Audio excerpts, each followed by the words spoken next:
j'ai créé ma robe de bal. Wow.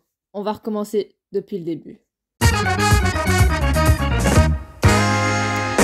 Moi, c'est Maya, et dans la vie, je touche à tout. Les vidéos, la peinture, le dessin, la photo, le scrapbook, mais aussi la couture.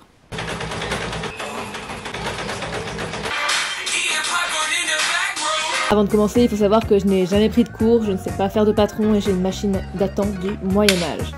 Mais c'est pas grave, car à côté de ça, j'ai une ambition énorme, donc on va réussir à faire cette robe. Ok les gars. La première étape a été de savoir quelle robe je voulais. Est-ce que je vous montre mon croquis ou pas? Je me suis inspirée de quelqu'un dont on ne s'inspire pas généralement, Motricia Adams.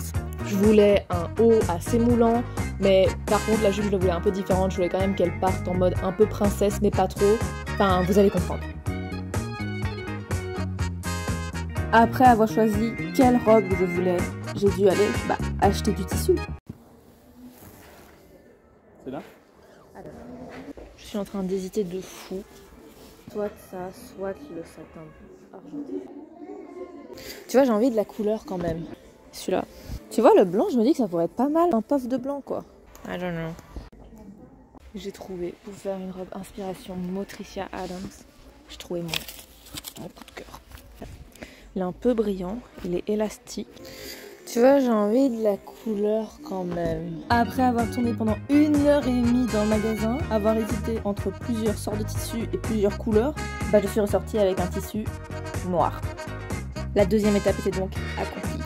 Troisième étape, étant donné que, comme je vous l'ai dit avant, je ne sais pas faire de patron, j'ai décidé de me trouver un mannequin. Comme ça, ce sera plus simple en fait. Il est magnifique. Je n'ai jamais fait de couture avec un mannequin, donc à tous les coups il me sert à rien. Alors faut savoir que moi j'ai jamais travaillé avec un patron de ma vie, je me suis dit Maya, on va faire un patron.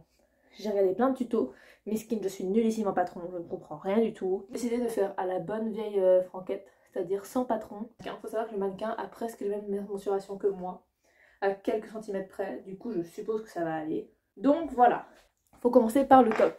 Parce que je pense que le reste sera un peu plus simple. Eh bien, je n'avais pas tort, le top était l'étape la plus compliquée, celle que j'appréhendais le plus parce qu'il fallait vraiment qu'il soit moulant sur le corps, mais que je sache quand même respirer. Donc j'ai galéré, jusqu'à ce que je vois un TikTok qui conseillait de scotcher son mannequin pour ensuite faire des lignes sur le scotch et mettre tout à plat. Attendez, regardez. C'est si peu satisfaisant. En vrai, je pense que ça peut le faire. Et donc, on a toutes les parties et on va les reporter sur le tissu. Et après quelques heures de travail, on en est venu à ce résultat. Oh mon dieu, oh mon dieu, oh mon dieu, oh mon dieu. Il faut que je fasse des retouches un peu, que ici je fasse juste le petit rebord, tchac. Mais sinon, oh my god, c'est exactement ce que je voulais. Ça fait... Je remercie la fille qui a fait le TikTok sur la technique du scotch parce que le résultat est juste oufissime, mais c'est pas fini. On doit maintenant s'attaquer à une autre partie de la robe, la jupe. La jupe était vraiment la partie la plus simple de toute la robe. Le seul truc énervant, c'est que c'était long à coudre, vu que j'ai des jambes qui font 1m20. Je pense qu'on a la jupe. Mais au final, je l'ai réussi sans problème. L'étape finale, c'était d'assembler le haut et le bas. Ça s'est avéré beaucoup plus compliqué que ce que je pensais.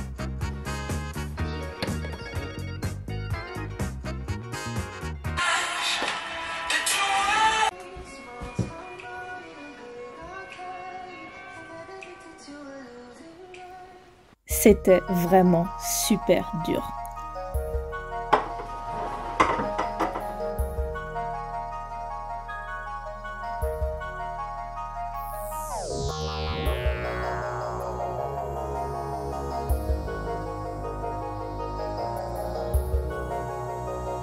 Mais j'ai réussi.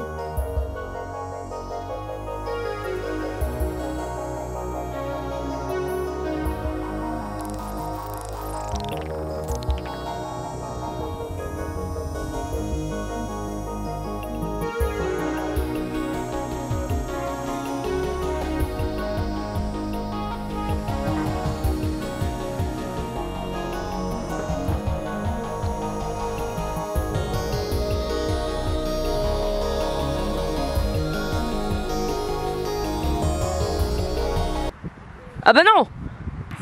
Qu'est-ce que tu fais? Bah cours Ah